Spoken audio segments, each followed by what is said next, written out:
En pleno corazón de Palacio de Linares, donde hoy turistas y curiosos pasean sin sospechar demasiado, hay algo que no encaja. No es su arquitectura majestuosa, ni su historia aristocrática, ni siquiera su pasado marcado por tragedias. Es otra cosa, algo más difícil de explicar. Porque, según quienes han estado allí en silencio, cuando cae la noche, hay voces que todavía responden. Madrid, una ciudad que rara vez duerme, guarda secretos bajo su ruido constante. Pero algunos de ellos no están ocultos en callejones oscuros ni en edificios abandonados. Están a plena vista, envueltos en elegancia, protegidos por la historia oficial. El Palacio de Linares es uno de esos lugares donde la belleza parece haber sido construida para ocultar algo mucho más inquietante, algo que no debería seguir presente. Y sin embargo, sigue. Construido a finales del siglo XIX, este imponente edificio fue durante años símbolo de riqueza, poder y prestigio. Sus salones estaban llenos de luz, música y conversaciones refinadas. Pero lo que pocos sabían, y lo que durante décadas se intentó mantener en silencio, es que entre esas paredes también se desarrolló una historia prohibida, incómoda, casi imposible de aceptar para la sociedad de la época. Una historia que, según algunos, nunca terminó realmente. Los nombres de sus propietarios, los marqueses de Linares, quedaron grabados en la historia oficial como figuras respetadas. Sin embargo, detrás de esa fachada respetable, comenzaron a surgir rumores. Susurros primero. Después, relatos cada vez más insistentes. Historias de una relación que no debía existir, de decisiones desesperadas, de un secreto tan oscuro que, de ser cierto, habría condenado para siempre la reputación de toda una familia. Pero lo verdaderamente perturbador no es lo que ocurrió en vida, sino lo que vino después. Durante décadas, trabajadores, vigilantes y visitantes han afirmado haber escuchado cosas imposibles de ignorar. Pasos en habitaciones vacías, puertas que se cierran sin motivo. Y lo más inquietante de todo, voces, no ecos, no ilusiones pasajeras, sino voces claras, con intención, con presencia. Voces que parecen pertenecer a alguien que, según la lógica, ya no debería estar allí.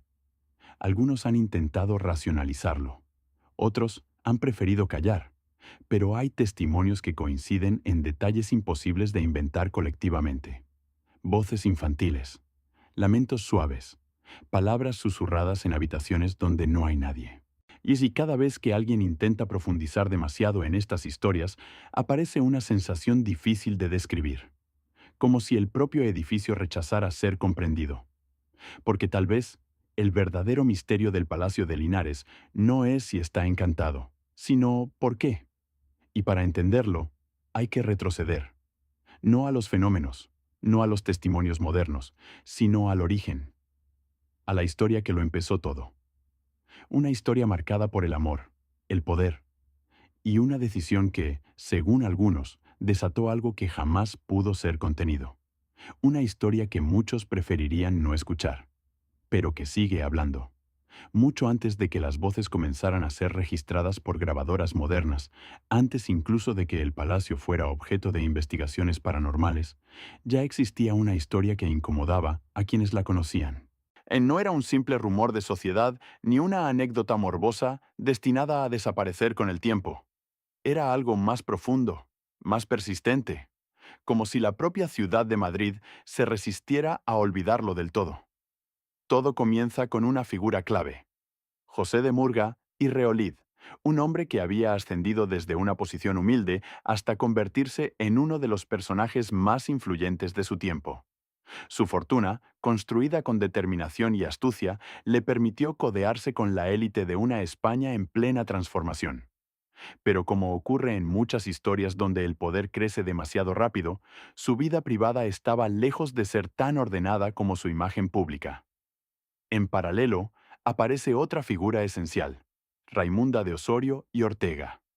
Su relación con Murga no comenzó bajo la aprobación social ni familiar. Desde el inicio hubo obstáculos y tensiones, silencios incómodos.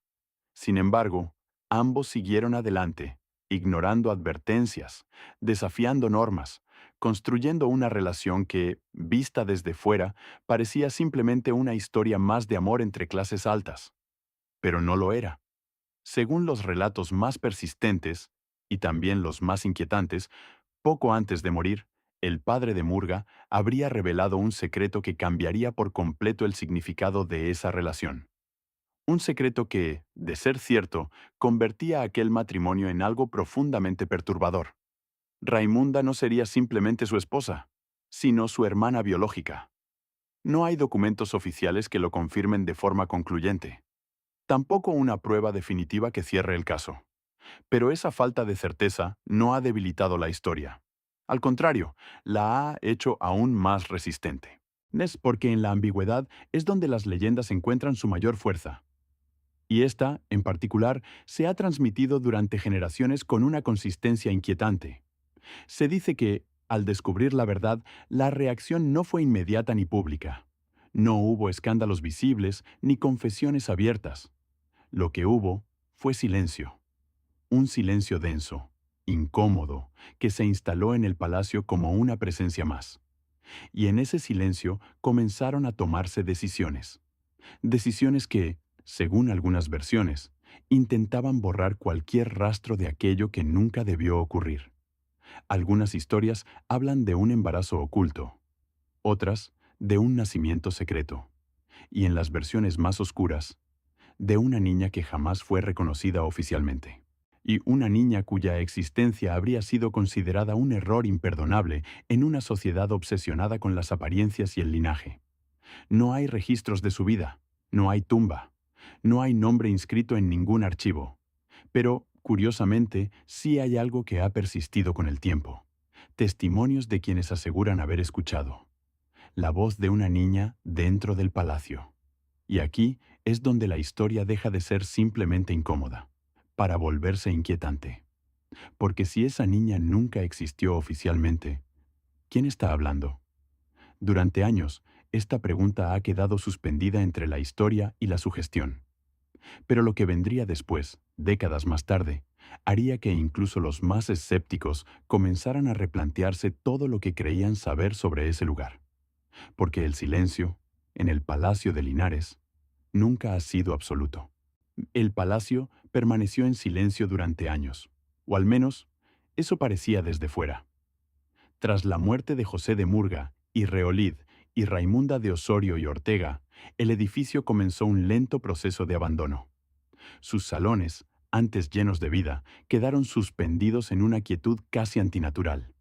El polvo se acumuló sobre los muebles, las cortinas dejaron de moverse y el eco de las conversaciones desapareció. Pero no todo quedó en silencio. Durante décadas, el Palacio de Linares fue pasando por distintas manos, sufriendo deterioro, reformas parciales y periodos de completo olvido. Sin embargo, cada vez que alguien permanecía el tiempo suficiente entre sus muros, comenzaban a repetirse ciertos relatos. No eran historias grandilocuentes ni exageraciones teatrales. Eran detalles pequeños, demasiado concretos para ser ignorados. Son sensaciones de ser observado. Pasos que no seguían ningún patrón lógico. Puertas que parecían reaccionar a una presencia invisible. Pero todo cambió cuando, ya en el siglo XX, comenzaron las primeras restauraciones importantes. Obreros, arquitectos y técnicos entraron en el edificio con una intención clara: devolverle su esplendor original. Lo que no esperaban era encontrarse con algo que no figuraba en ningún plano, en ningún documento, en ninguna memoria histórica. En varias ocasiones, los trabajadores afirmaron escuchar sonidos en zonas donde no había nadie más. Golpes suaves, como si alguien llamara desde el interior de las paredes. Susurros que se desvanecían cuando intentaban seguirlos.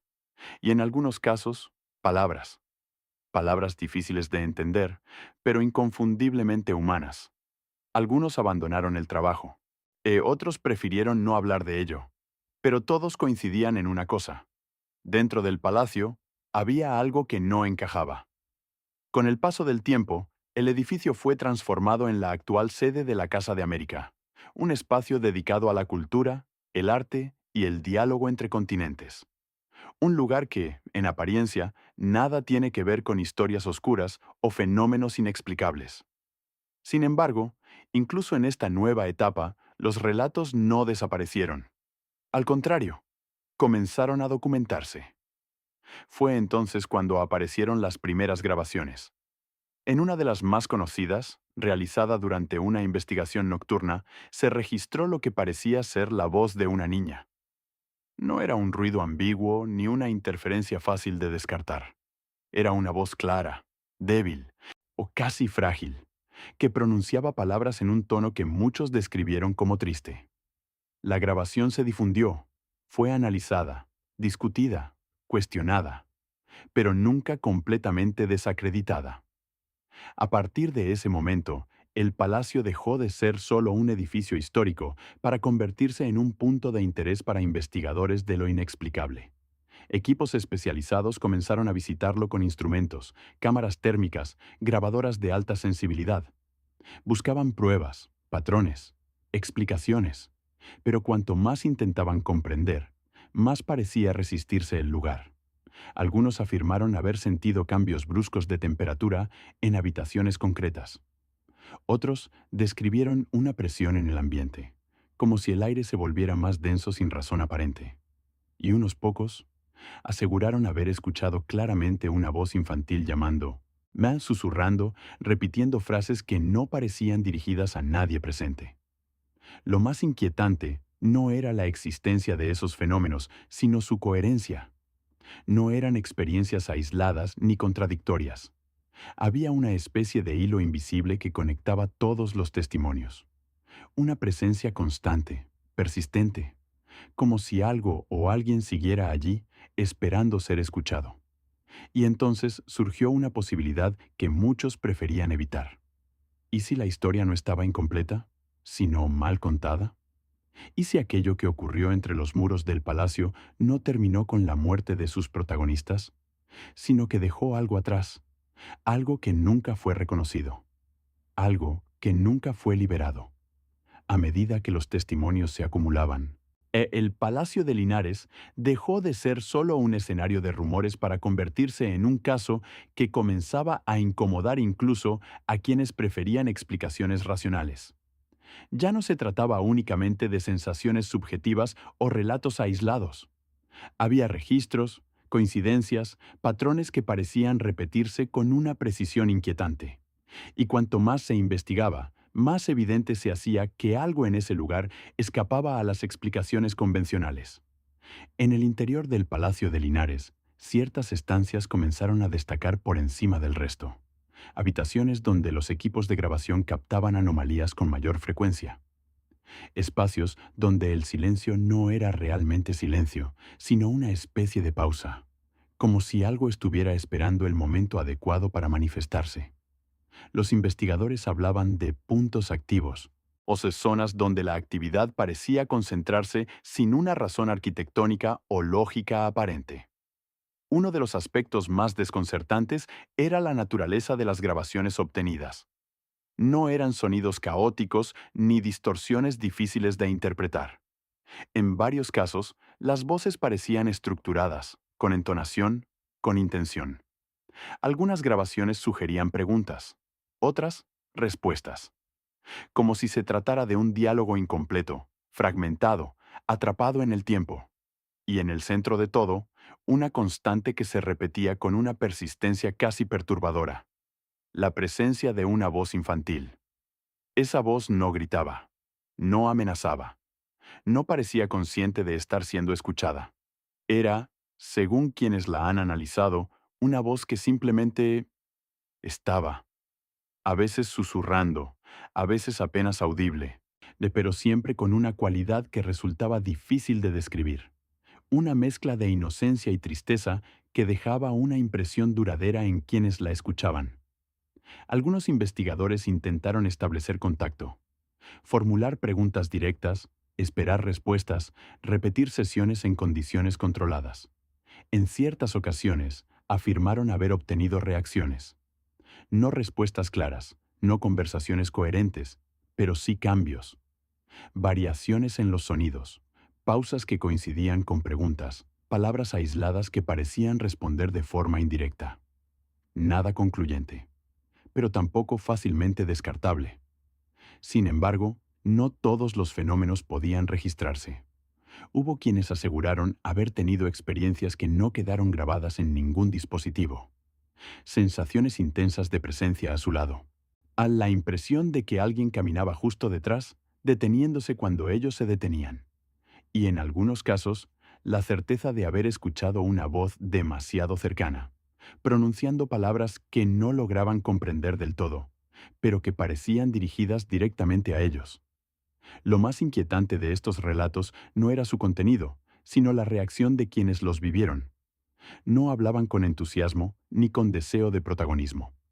Hablaban con incomodidad, con cierta resistencia, como si contar lo ocurrido fuera una forma de revivir algo que preferirían haber evitado. Algunos incluso decidieron no volver nunca más al palacio. A pesar de todo, las investigaciones continuaron, y con ellas surgieron nuevas hipótesis. Algunos plantearon que las voces podían ser el resultado de fenómenos acústicos aún no comprendidos. Otros sugirieron la posibilidad de sugestión colectiva, amplificada por la historia del lugar. Pero ninguna teoría lograba explicar por completo la coherencia de los testimonios, ni la repetición de ciertos elementos clave a lo largo del tiempo. Y entonces, la atención volvió inevitablemente al origen, a la historia que muchos habían intentado relegar a la categoría de leyenda, a la posibilidad de que, en algún momento, algo ocurrió dentro de esos muros que dejó una huella demasiado profunda como para desaparecer. Algo que no fue registrado oficialmente, pero que, de algún modo, sigue manifestándose. Porque si las voces son reales, no están allí por casualidad. Y si no lo son, entonces hay algo aún más inquietante ocurriendo en el palacio. Llega un punto en toda historia en el que las versiones dejan de ser suficientes. En un momento en el que las explicaciones, por elaboradas que sean, ya no logran contener el peso de lo que se ha acumulado. En el caso del Palacio de Linares, ese punto se alcanza cuando todas las piezas, historia, testimonios, grabaciones, comienzan a encajar de una forma demasiado precisa y, al mismo tiempo, demasiado incómoda. Si la historia de José de Murga y Reolid y Raimunda de Osorio y Ortega fuera solo una leyenda, bastaría con ignorarla. Si las voces registradas fueran simples errores técnicos, podrían descartarse. Pero cuando ambas líneas coinciden en un mismo punto, una posible niña, nunca reconocida, nunca registrada, la pregunta deja de ser si ocurrió y pasa a ser qué consecuencias tuvo. Las versiones más oscuras, aquellas que rara vez se mencionan abiertamente, hablan de una decisión tomada en secreto. No por maldad explícita, sino por miedo. Miedo al escándalo, a la ruina social, a la destrucción de un apellido que lo era todo en aquella época. Y en ese contexto, la existencia de una hija fruto de una relación prohibida no era solo un problema, era una amenaza que debía desaparecer. Algunos relatos sugieren que la niña fue apartada del mundo, mantenida en secreto dentro del propio palacio. Otros van más allá y hablan de un final aún más trágico, de una vida que no llegó a desarrollarse, de una presencia que nunca tuvo oportunidad de ser reconocida. No hay pruebas concluyentes, pero hay algo que sí existe. Una persistencia inexplicable en los testimonios que apuntan siempre hacia la misma figura. Una niña. No una sombra indefinida, no una presencia abstracta. Una identidad que, aunque incompleta, parece repetirse con demasiada claridad en relatos separados por décadas. Y es aquí donde el misterio alcanza su punto más inquietante. Porque si esa figura no pertenece a la historia oficial, entonces su presencia no debería existir. Y sin embargo, está. Las grabaciones, los testimonios, las sensaciones descritas por quienes han pasado tiempo en el palacio. Todo parece girar en torno a esa misma idea, como si algo hubiera quedado atrapado, como si una historia que nunca fue contada del todo estuviera intentando, de alguna forma, completarse. Pero hay un detalle que rara vez se menciona y que para algunos investigadores resulta clave. En varias de las grabaciones más analizadas, la voz infantil no parece perdida, ni desorientada. No suena como alguien buscando salir. Suena más bien como alguien esperando. Y como si su presencia en ese lugar no fuera accidental, sino deliberada. Como si, de algún modo, estuviera ligada a ese espacio de una forma que no puede romperse. Y eso cambia todo, porque ya no se trataría de un fenómeno residual, de un eco atrapado en el tiempo, sino de algo más activo, algo que permanece, que responde, que continúa existiendo dentro de los límites de ese edificio. Algo que no se ha ido porque, quizá, nunca pudo hacerlo. Entonces, la pregunta deja de ser histórica y se vuelve profundamente incómoda. Si realmente hubo una niña cuya existencia fue borrada, ¿qué ocurre cuando algo que nunca fue reconocido intenta manifestarse? Es posible que el palacio no esté simplemente encantado, sino que esté habitado por una historia que se niega a desaparecer. Y si es así, ¿qué es exactamente lo que sigue allí? Hay lugares que el tiempo consigue domesticar. Espacios donde la historia, por más turbulenta que haya sido, acaba reducida a fechas, nombres y relatos cuidadosamente ordenados. Pero hay otros que se resisten. Lugares donde el pasado no se deja archivar del todo, donde algo permanece, no como un recuerdo, sino como una presencia latente. El Palacio de Linares parece pertenecer a esa segunda categoría. Hoy, convertido en sede de la Casa de América, el edificio recibe visitantes, acoge eventos y proyecta una imagen completamente distinta a la de sus años más oscuros. La vida ha regresado a sus salones. Las luces iluminan lo que antes permanecía en penumbra, y la actividad cultural parece haber cubierto cualquier rastro de inquietud, pero solo en la superficie. Porque quienes conocen su historia, quienes han escuchado, es investigado o simplemente sentido algo inexplicable entre sus muros, saben que hay una diferencia entre lo que se ve y lo que permanece. El misterio del Palacio de Linares no reside únicamente en lo que pudo haber ocurrido en el pasado, sino en la forma en que ese pasado parece seguir manifestándose. No de manera evidente, no con espectáculos imposibles o apariciones teatrales, sino con algo mucho más sutil, y por ello, más perturbador. Voces que no deberían existir. Sensaciones que no encajan. Una presencia que no reclama atención, pero tampoco desaparece. Tal vez nunca sepamos con certeza si la historia de aquella niña es real. Quizá nunca aparezca un documento que confirme lo que tantos han insinuado durante generaciones. Pero hay algo que resulta difícil de ignorar. La coherencia de los testimonios, la persistencia del relato, la sensación compartida de que, en ese lugar, hay algo que no ha terminado. Y eso abre una posibilidad inquietante, que no todos los errores del pasado desaparecen con el tiempo. Algunos se quedan, no como castigo, no necesariamente como advertencia, sino como una forma de permanencia. Como si ciertos acontecimientos dejaran una huella tan profunda que ni siquiera el paso de los años, ni las reformas, ni la actividad cotidiana pudieran borrarla por completo. Quizá el palacio no guarda un secreto, sino una consecuencia silenciosa, invisible, pero constante. Algo que no busca ser entendido, sino simplemente seguir estando. Y entonces, la pregunta ya no es qué ocurrió allí. La pregunta es por qué, después de tanto tiempo, todavía hay quien afirma escuchar una voz que no figura en ningún registro. Una voz que, o de algún modo, ha logrado permanecer más allá de la historia oficial. Tal vez la próxima vez que alguien atraviese sus puertas, no perciba nada fuera de lo normal. O tal vez sí. Tal vez, en un momento de silencio, en un instante en el que todo parece en calma, escuche algo que no esperaba. Y entonces comprenderá que hay lugares donde la historia no termina cuando creemos. Si te interesan estos relatos, si quieres seguir descubriendo historias que han sido olvidadas, distorsionadas o simplemente ocultadas con el paso del tiempo, suscríbete, porque lo que hemos visto hoy no es una excepción. Es solo una de muchas historias que siguen esperando a ser escuchadas.